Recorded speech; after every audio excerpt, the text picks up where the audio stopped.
Good morning, good afternoon, and good day wherever you may be joining us from.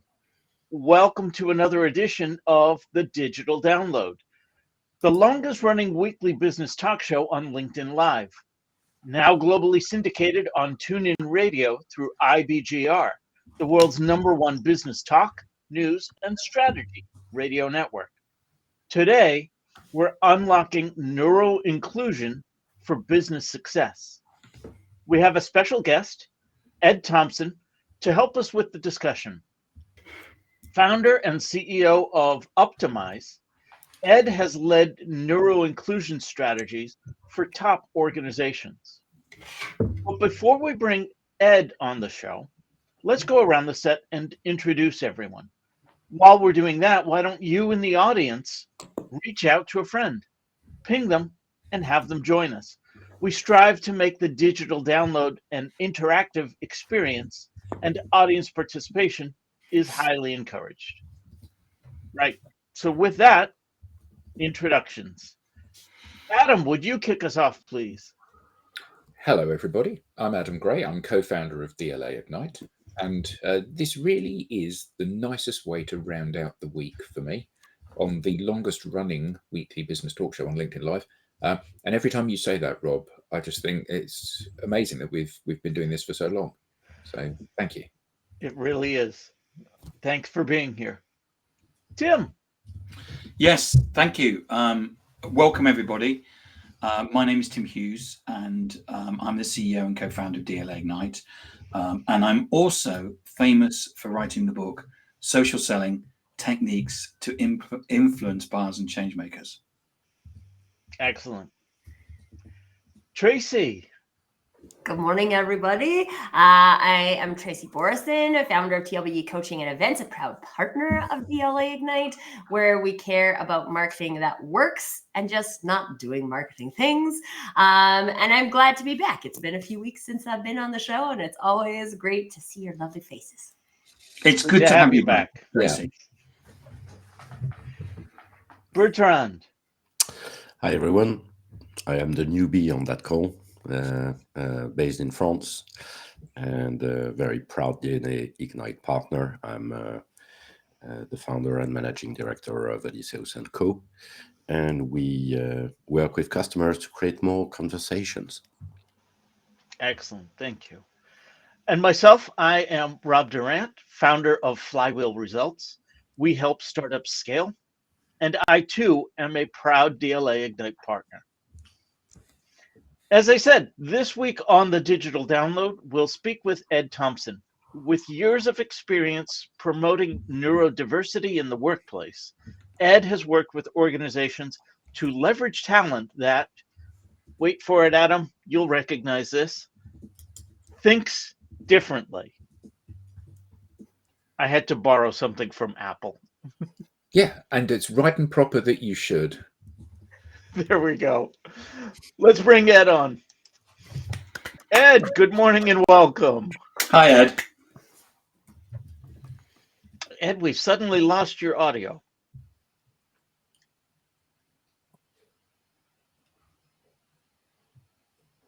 I haven't changed anything. Oh, we're now back. We can hear you again. Yeah. Excellent. Thank goodness.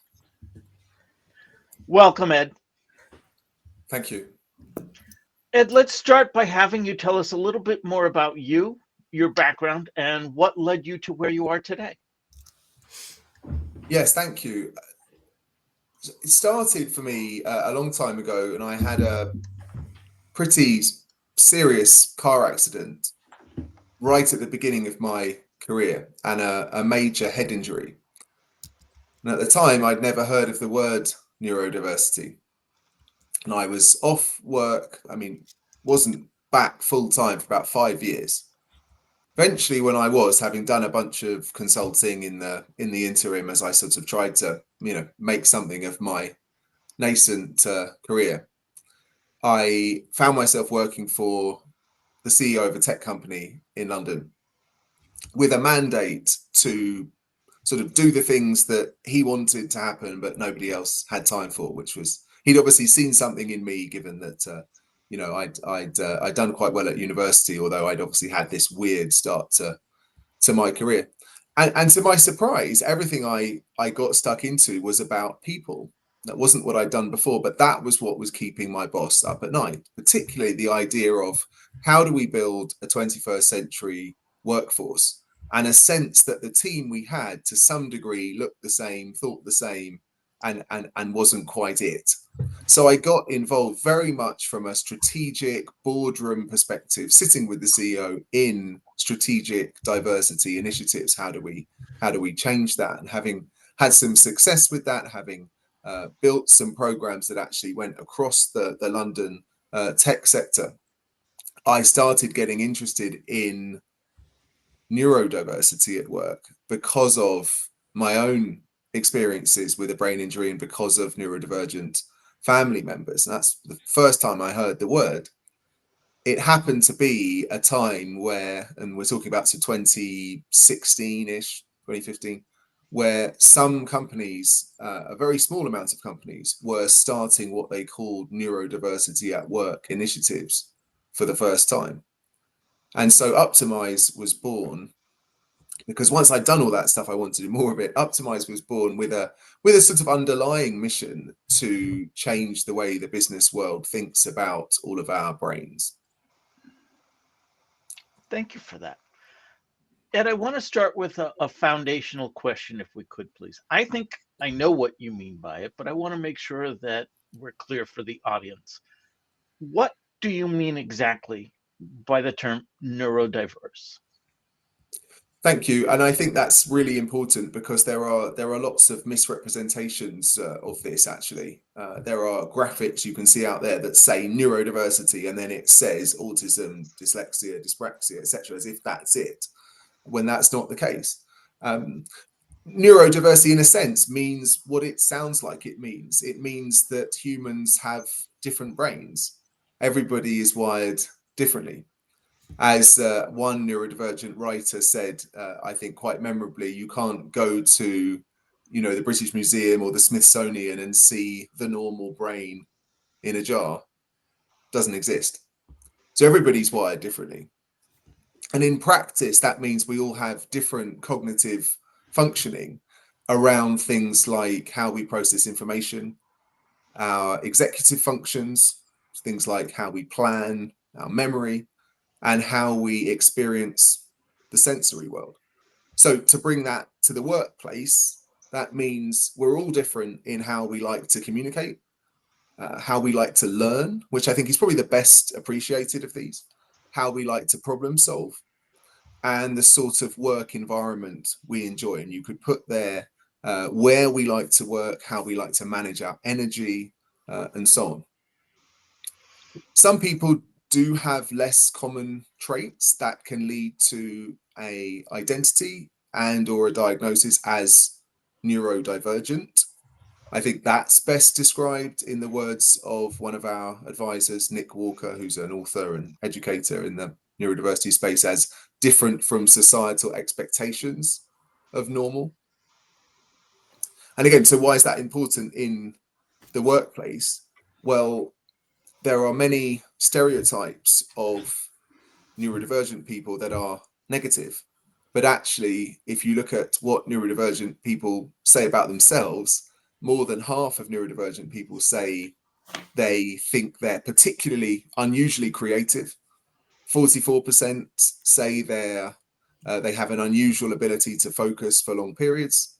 40% say they have particularly good observation and attention to detail. 37% excellent math skills. So, they're not all saying I've got all of these things, but the point is neurodivergence comes with what are known as flip side strengths. Neurodivergence is also representing about 1 in 5 people. And that means really not only is every organization neurodiverse, but any organization of any size typically has neurodivergent people too. The problem is they can often have particularly strong preferences that aren't being respected or adjusted for when you simply have norms that have emerged when we haven't talked about neurodiversity that work for some people, which is why they're norms, but they don't work for everybody. So to some degree, our premise is everybody benefits if we start recognizing that what works for us isn't necessarily what works for others. So how do businesses kind of adapt for this? Because I love the work of Sir Ken Robinson, and he did famously some wonderful TED Talks about this. And he said about how the education system in all of the Western world was developed based on the needs of the Victorian and Industrial Revolution. Yeah. So, basically, we need a manager that wears a top hat, and then we need a bunch of workers that have the following skill sets, because that's what the workplace needs. And for 100+ years, we've educated people in that image. And clearly, the world is a very different place now. And certainly, my experience of being in the workforce, I've seen people that have skills hammered into the wrong shaped hole, because that's the norm. It's easier to manage 100 people that act and look and behave the same than it is to manage 100 people that don't. So how as it becomes, I guess the diagnosis of, or the identification of neurodiversity becomes more commonplace, or the number of people who are neurodiverse becomes greater, and it's difficult to know which of those it is. Clearly, it's forming a bigger and bigger portion, both of the workforce in my company plus the people that we're selling to. So it's more important to take this into consideration when we make any decisions. So how are organizations realizing this in the real world? Yeah, I can give you a few examples. I think we can all, even though this is quite a new topic, if you like, conversationally at work, it's not a new topic in the sense that humans are suddenly neurodiverse when they never were before, but we're just getting more understanding and awareness of it. And of course, why that's the case is another story. I think we can all, and I'm looking at all of you on the call. We've all can probably think of times when we've been at work where something's just clicked with somebody else, and somehow we've become sort of more than the sum of our parts working with them. But I think we can all think of times where the opposite has been the case too, and actually what should have been a strong team hasn't achieved what it might do, and there's been some confusion, some differences in how things are done that haven't necessarily been resolved. So how we think about it, I mean, think about a sort of team level. Any team is neurodiverse in the sense that team has different brains, but at the moment, most teams don't have any kind of awareness or sort of lexicon for that. So often that fact is primarily experienced as a negative. And we see that in teams all the time coming to us. Somebody discloses and says, I'm dyslexic, or I'm whatever, I've got this particular need. And there's confusion, concern, sometimes there's discrimination, there's disbelief, right to the granular level of even, we've done interviews with people in the workplace, not just neurodivergent people, who say, the way I like to do things just simply isn't appreciated or accommodated for. So that, you have missed opportunities there. I think at a fundamental level, learning what neurodiversity actually means, learning some of those axes of difference that I laid out, and then learning some tactics to share one's own preferences and to be more comfortable with other people having preferences different from one's own. That's the sort of foundation of embracing this in a team. And we've seen greater team synergy, team cohesion, and collaboration, when that's the case. You can obviously apply this to processes and policies too. We have plenty of evidence of neurodivergent people in particular being marginalized and disadvantaged by hiring processes that are shaped for neurotypical traits and skills. And so we've seen organization change those. A slightly more this is back to people, but I think an interesting one as well is a sort of attitudinal shift, that if we start to not just think, okay, let's embrace everybody because it's the right thing to do, but if we start leaning into this identity that actually we want to be a business where every type of brain can really thrive and contribute, and we can really sort of untap that diversity of thought, there is actually a shift that we're seeing and also propagating, which is amongst managers, where we encourage managers not simply to, as it were, manage the process. And kind of to your point, Adam, if all you're trying to do is just sort of get one thing done, and Steve was quite good at it, you sort of think to yourself, well, I want 50 more Steves. But actually 50 more Steves aren't necessarily going to come up with the idea to say, how do we make this process better? Or even still, maybe we need a new process. So there is a sort of attitudinal shift that goes with this awareness of different brains, and particularly the kind of creative power of that, both individually and collectively, where we would be, as in our work, encouraging managers all the way through, right from their interviewing somebody, they ask people a question, and maybe somebody gets to the answer, but gets to the answer through a completely unexpected route, to see that as something to embrace, not as something to say, oh no, you didn't go through my steps, therefore, that's not going to work. So I have a question about this, because as soon as you say that, then what I think becomes apparent to me anyway, is that we're trained that way in school. So then when we get to the work environment, we've already been like pre-trained that way. So from that perspective, like I'll share a personal story that I had a conversation with. So my son is 6, he's in grade 1. And I shared with his teacher when we started the year that I don't believe that there's one way to do anything. And so if you tell him there's one way to do something and he disagrees with you, I'm going to agree with him. Yeah. And I'm not sure she was super comfortable with that, but it was something that I needed her to know. But like, how do you see this as like, because I feel like it's a reprogramming. If we're learning it in school, then we get into the corporate workforce and it's a reprogramming. So like, what type of things go into that reprogramming? I mean, it's a reprogramming of not just schooling, but I mean, some of the fundamental things that, I have a 2-year-old. So as he starts to understand the world better, I mean, what are the things you teach kids? You treat people like you'd like to be treated yourself. Well, that doesn't work if you're a manager, actually. Because if you're a manager and I could go through on the axes I laid out with all of you, for example, how you like to communicate in different contexts, how you like to problem solve, how you like to learn, and so on.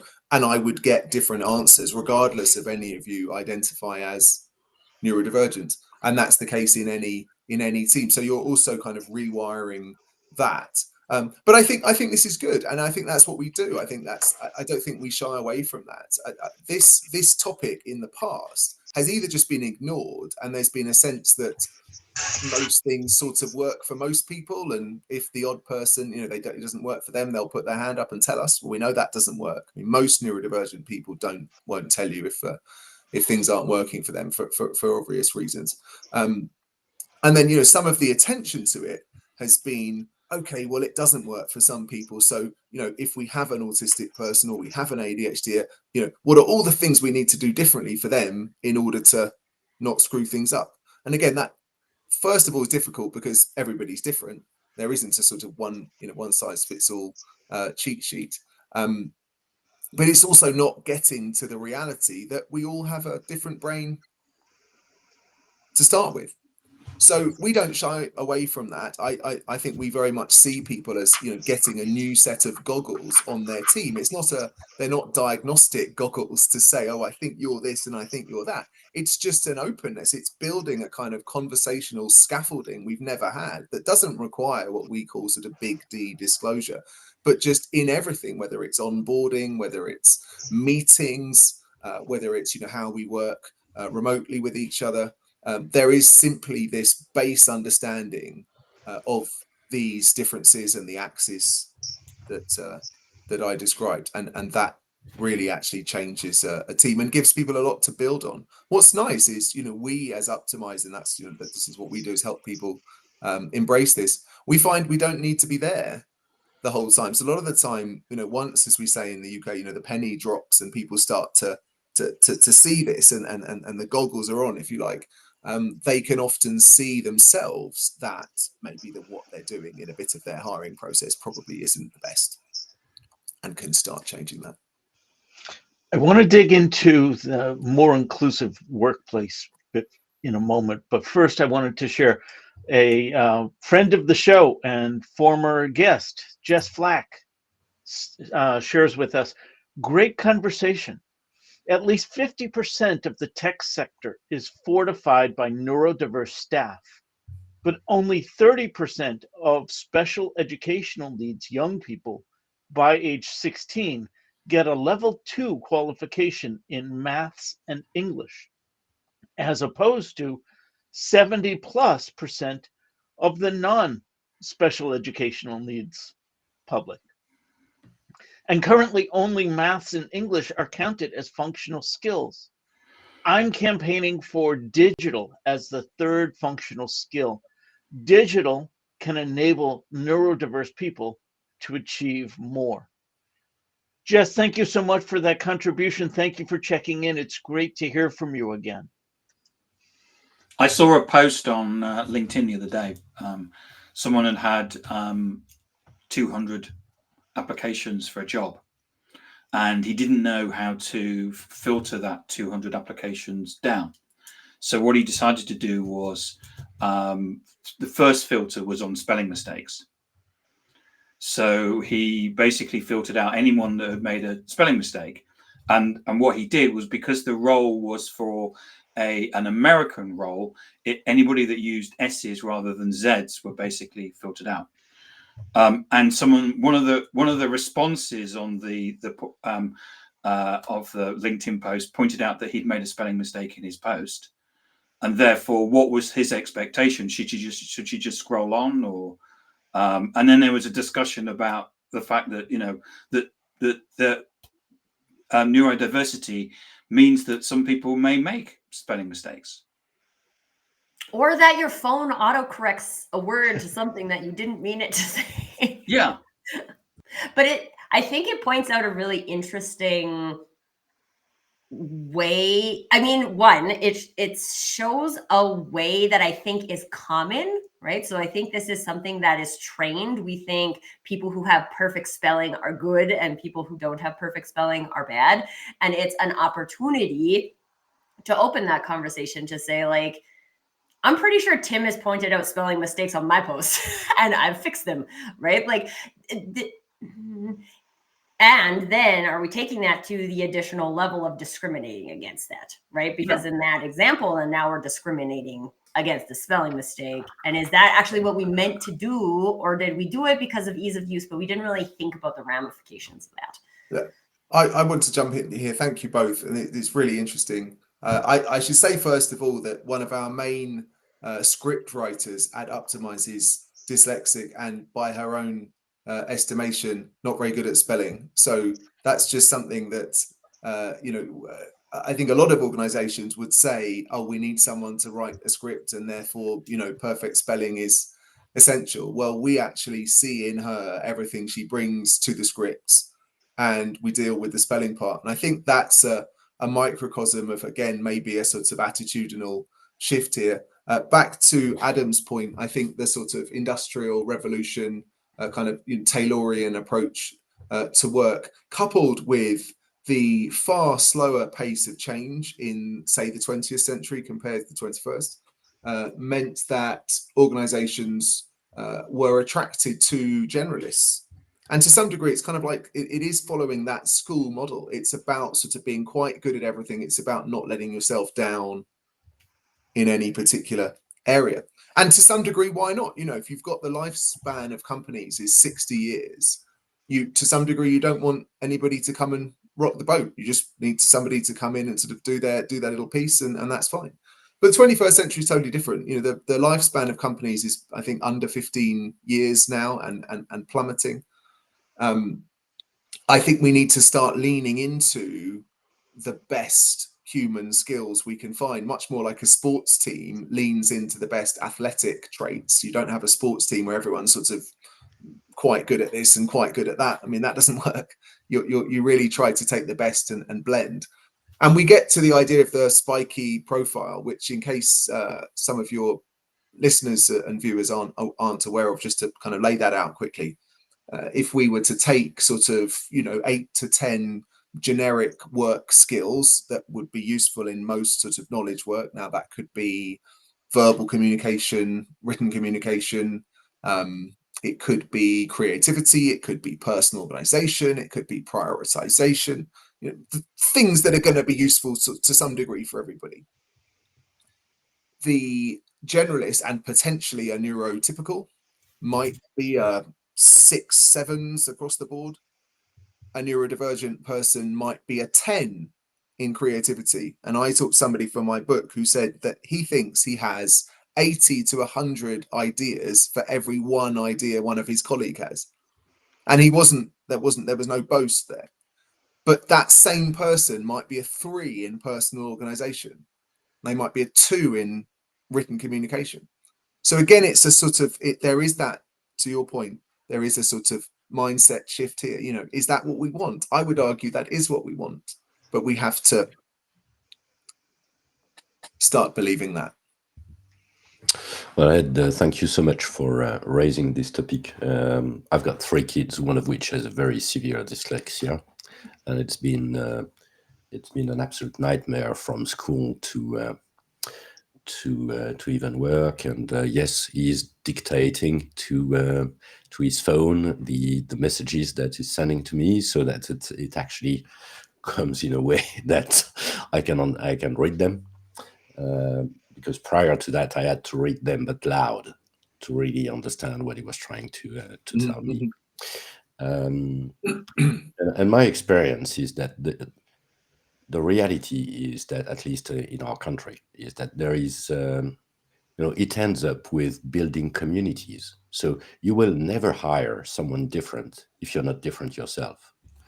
And that's a missed opportunity. I fully agree. But then the question is really, how do we break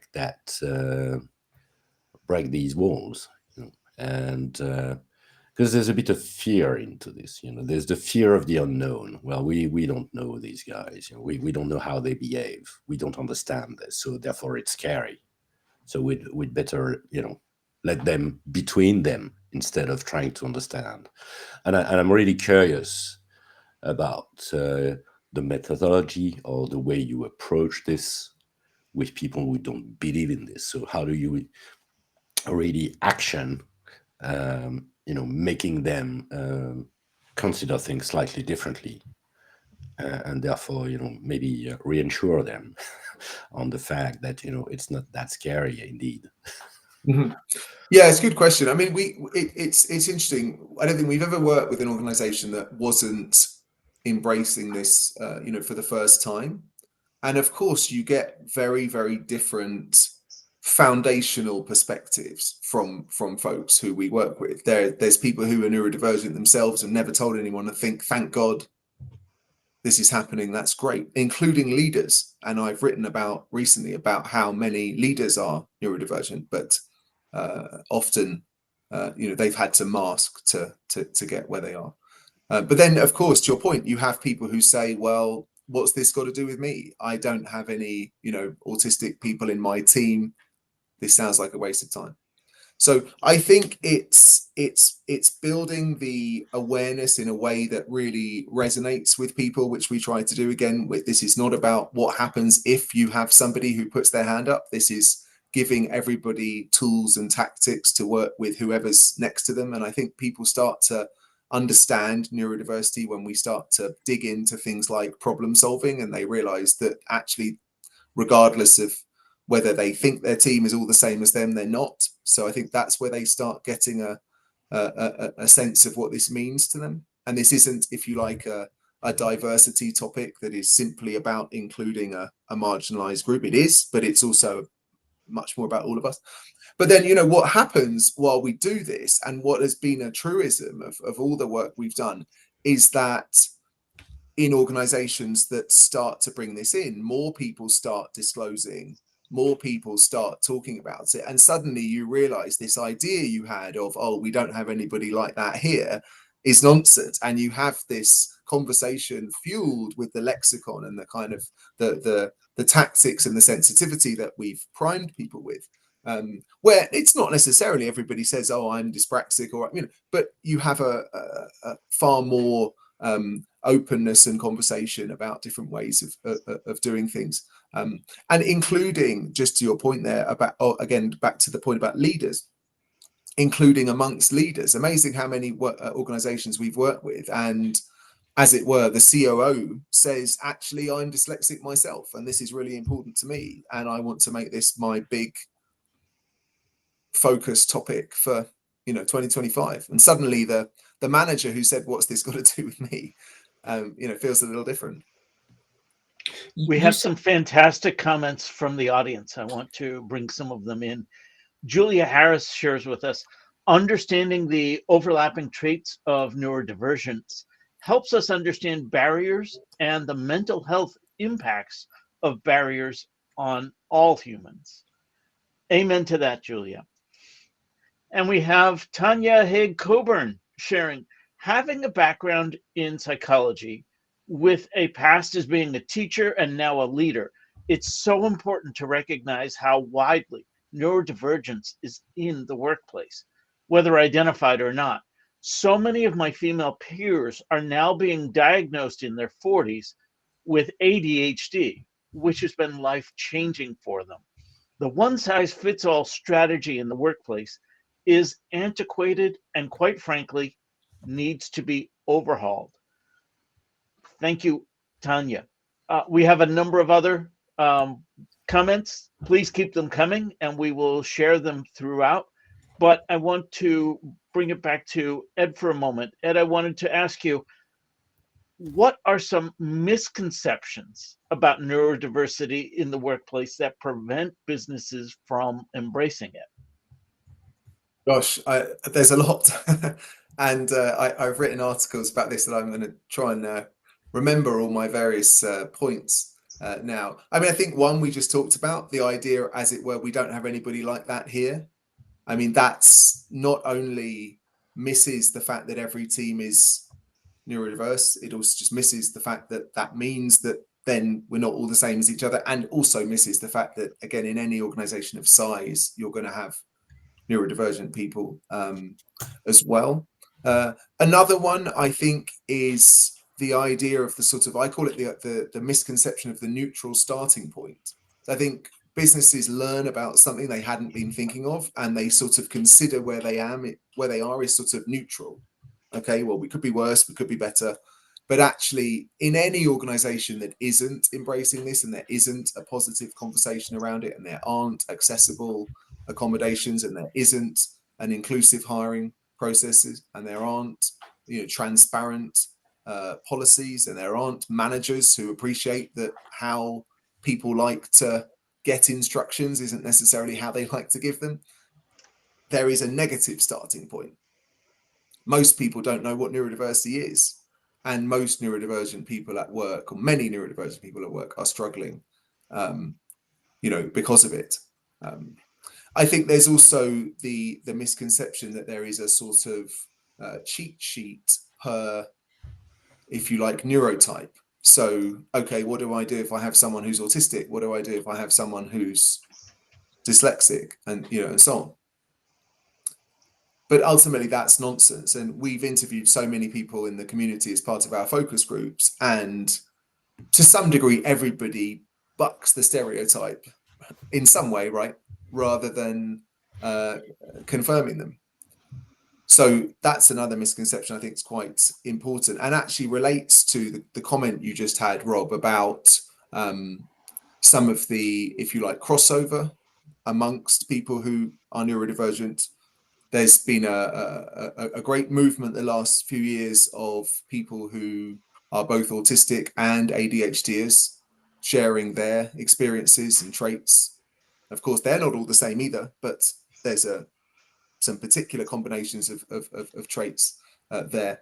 I think it's also important here to appreciate that neurodivergence, if you like, cuts across every other demographic line as well. And being neurodivergent and being a Black woman, given barriers in the workplace faced by minority demographics, can be more complicated or certainly very different from being neurodivergent and a white man. So you said, Ed, at the beginning that neurodiversity is not a series of, and I'll paraphrase, not a series of buckets. It's a spectrum, and there are loads of people who are in loads of different Yeah, pools. it's a galaxy, if you like. Yeah. So and also that the norm potentially isn't actually even the norm. So I'm average at everything. That makes me average rather than the norm, because there may be nobody else like me. And I'm not saying that I am average or don't have any neurodiversity or anything. It's also contextual. Sorry, Adam, but it's also very contextual. The idea of sort of neurotypical is contextual. If you work in a team of neurodivergent coders, for example, not to sort of reinforce that stereotype, and you have a very different thinking style, you are not neurotypical of that group. Absolutely. So I guess that my question is, I kind of like the guy that's looking for directions, and he pulls up and he winds the window down and he says to somebody, "Can you tell me how to get to Main Street?" And the person says, "Well, I wouldn't start from here if I were you." So we're in a situation where there's a huge amount of baggage attached to all of this. Yeah. And a whole load of preconceptions, and part of that, you gave if you like, a definition or a description of what neurodiversity is at the beginning, and I'm sure that for many people that consume this content, that will be a good starting point in understanding this. But do we run the risk of marginalizing people by putting them into these different categories, rather than by saying, okay, I'm really good at this, but I'm really bad at that, and that's actually part of my strengths. So some people used to revise for university with music playing. I never could. I needed quiet in order to be able to consume stuff and be able, and I still do. Now, that may mean that I have some degree of neurodiversity there, or it may mean that I just need quiet to do stuff. And is it not more a case of identifying people's strengths and weaknesses in the way that they work and saying, actually, you're really good at doing this. You're really good at sitting in the middle of the office and directing traffic. I'm really bad at that. I need to sit on the outside of the office in a quiet room and do stuff. And I know that when Tim and I worked in a big corporate, although as a corporate, it was not particularly well known for embracing different styles, what it did do is I think it recognized that lots of people needed to do stuff in different ways. So some people worked in a hot desking environment, some people worked in quiet rooms, some people worked in pods, some people worked in the coffee shop, and that's how they worked best.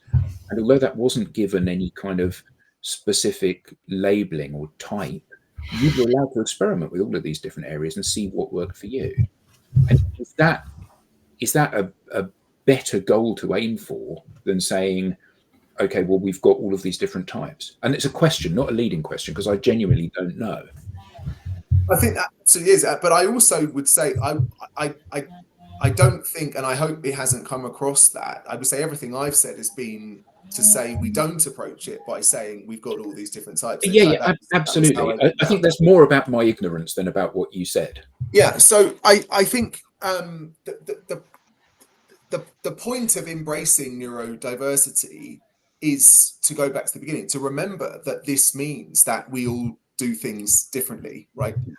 And actually that's where this idea and the phrase I use, the kind of conversational scaffolding around differences, which isn't around, oh, Adam, are you autistic or whatever, or oh, Ed, are you an ADHD? It's around being open and recognizing the fact that we do have these preferences around where we work, how we work, and so on. I mean, I think that's fundamental to embracing neurodiversity at work and normalizing differences that have previously been marginalized, stigmatized, and stereotyped. So I think what you're describing is absolutely what I think is kind of a big part of this approach. And I think what you're describing there with the organization you worked at can be sort of, elevated. So it's not just sort of, well, we sort of have a underlying sense that we're not all the same, but we can actually start celebrating that, and we can start having norms in, say, meetings or so that actually recognize that, and that aren't about diagnostic labels, but are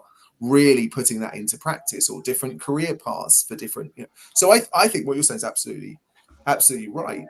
And I think actually that's what typically neurodivergent people want. We do have a situation, of course, which is where we are as humanity, as we get our head around this idea of brain differences, that some neurotypes have been medicalized and have the both sort of identity power of that these are terms that never existed. Nobody appreciated that the dyslexic style even existed. I mean, that's a good thing, but it's come with the negative language and the fact that diagnostic processes are all based on negatives. And look at the terms ADHD and dyslexia, and so on. But these have been repurposed now as identity labels. And so, somebody who is neurodivergent often feels that's an absolutely fundamental part of their identity, in the same way that, maybe being gay is, or being British, or, or whatever. So I think what we want to do, Adam, to your point, is to create this space where we all appreciate that we're all different and have the tools to do that, but also a space that accepts and understands that some people are going to want to share some of those elements of their identity as well. And they're going to want to share those not under pressure because everybody's screaming at them for being so slow with the spreadsheet, but in a way that anybody might want to share any aspects of their identity in order to feel that they're bringing their full self to work. So I think we're on the same page as how we think about it. I want to bring in some additional audience comments. Leif Sorensen shares, we recently designed an online game with a unique approach by integrating a neurodivergent perspective into every decision-making option. He goes on to say, the feedback has been inspiring. Players are coming away with not just knowledge, but a deeper appreciation for the strengths and perspectives of neurodivergent individuals bring to the table. And Carol Jean Whittington says, it all goes back to what we value as an organization and as a society. Again, thank you all for the comments, and please keep them coming. Tracy, yeah, I think you had I'd something actually like to touch on, there's a comment from Julia too, saying labeling typical and divergent is required currently to help identify and discuss very evident inequitable outcomes in the way society is currently set up. And I think this is an interesting point, because I think a lot of times, and specifically we're talking about this today from a business perspective and how we discuss neuro inclusion in the workplace.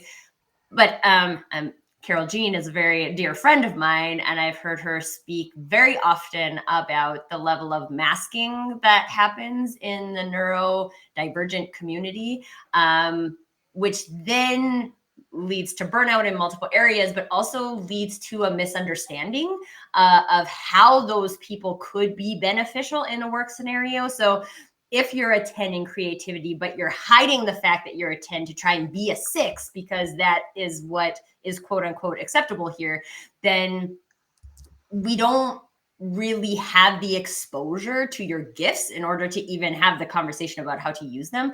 And so in the neuro inclusion conversation, Ed, how much of this is like a personal comfort, or even maybe self-awareness is the beginning point of being able to bring your full gifts to the table because they do have value? There is a bit of meeting in the middle, and something we do with our platform, the Upskill platform, we provide sessions and guidance for neurodivergent employees. And of course, it's very opt-in because we recognize no two people are alike. So we don't say, oh, you're autistic, you need social skills training. That wouldn't work. But we offer things that people have found helpful. They're all guided by our neurodivergent facilitators.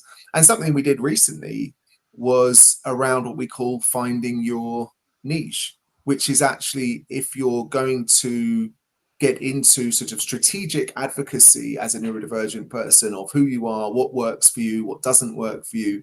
To some degree, you have to learn that first. And I remember, going into the workplace, going into my first meetings, I didn't know what I was doing. Nobody tells you how it works. And of course, your context shifts. Suddenly you have an understanding manager, or suddenly you don't, or, you move job, you move team.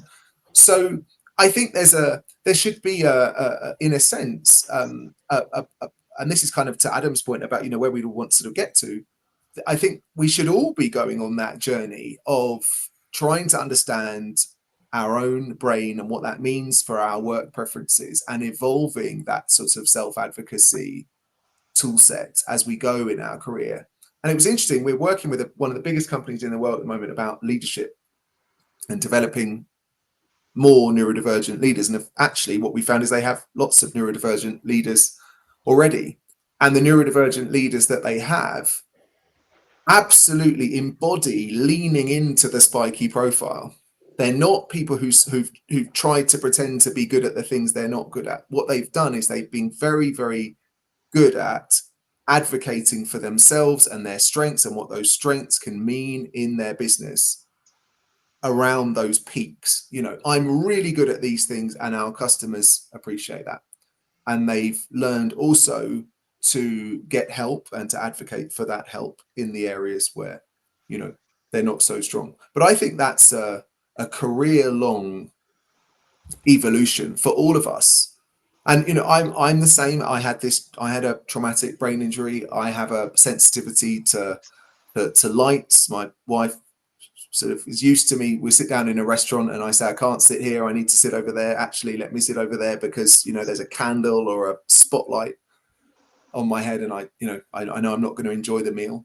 But nobody would look at me and think, oh, well, how do we make Ed comfortable?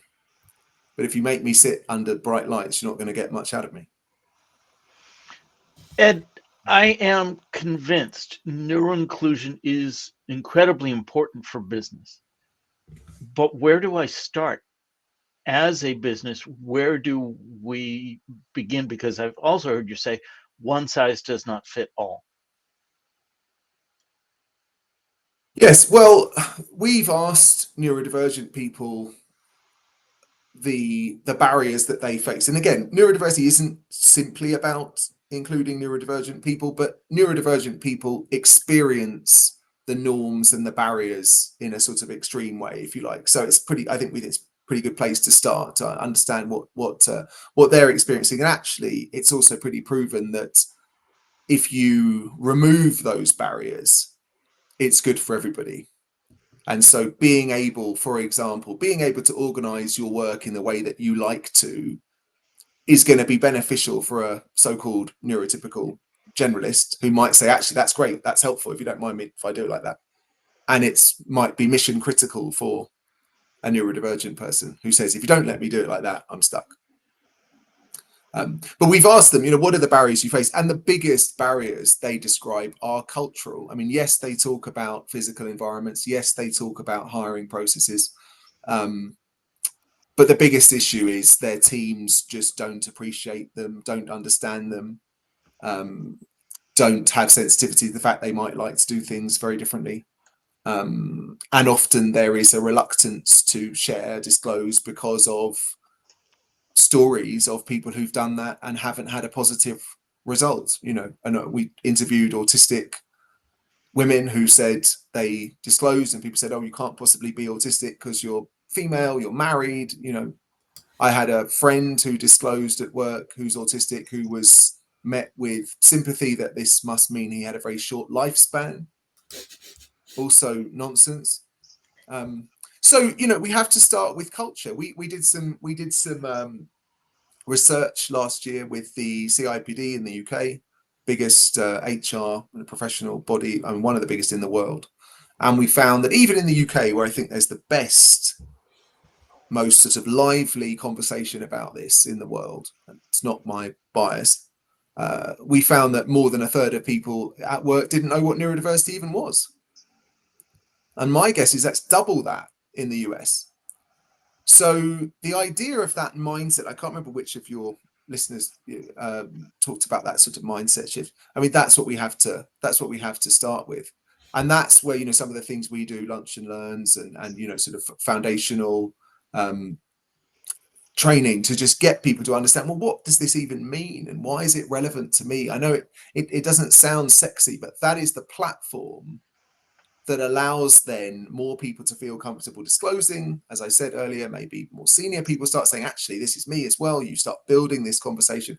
And that's when, and we have this verb, I mean, we're called optimize. We call it, our methodology sort of based on optimizing stuff, based on understanding neurodiversity, understanding how that plays out, and then understanding what we can do about it. You know, you can start applying that model, and that's a model that we teach. You can start applying that model to how you run your meetings. You know, we're about to run a strategy offsite, how you run something like that. Your learning and development is a big one as well, because most learning has never been delivered or built with different brains in mind. So you've got all these things that you can start getting stuck into. But to your point, Rob, about where do you start, you have to understand what it is. Why does it matter? Excellent.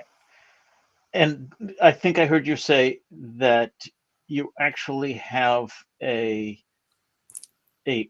I'm going to use the wrong word now, a formula, a foundation for where organizations can begin. Yeah, and it's really, and I kind of, again, goes back to the conversation Adam and I were having about sort of how do you approach this. I think, you know, I'll give you one of these, the pieces of this. So if we accept that we are all working in neurodiverse contexts, maybe we hadn't had this awareness or really kind of lent into that enough. But we know everybody's different. We know lots of people who might qualify for a diagnosis as neurodivergent don't know it and haven't had access. Lots of people who understand themselves to be neurodivergent don't want to share. And again, we know everybody's different. You know, how do we operate in that context? It's not about saying, okay, who's who, and then what do they need, right? It's actually about two things. And this is what we call the UP model. So part of our methodology is, and the application of it is what we call the UP model. And the U is for universal design, and the P is for a person-centered approach.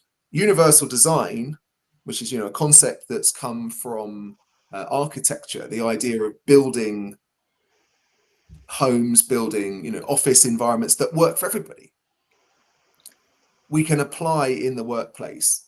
And so we can start to think of what are all the things we can do, for example, you know, in how we run our interviews that are more likely to work for different thinking styles, right? We're not waiting to say, oh, Ed, I had a traumatic brain injury. All right, you go sit over there, you get more time. We're just doing it anyway.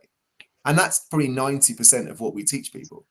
And then 10% of this is what we call the person-centered approach, which is where, and again, this goes back to what I was discussing with Adam. So universal design is going to be an enormous uplift, but you're going to get people who have very, very niche needs that maybe universal design doesn't cover.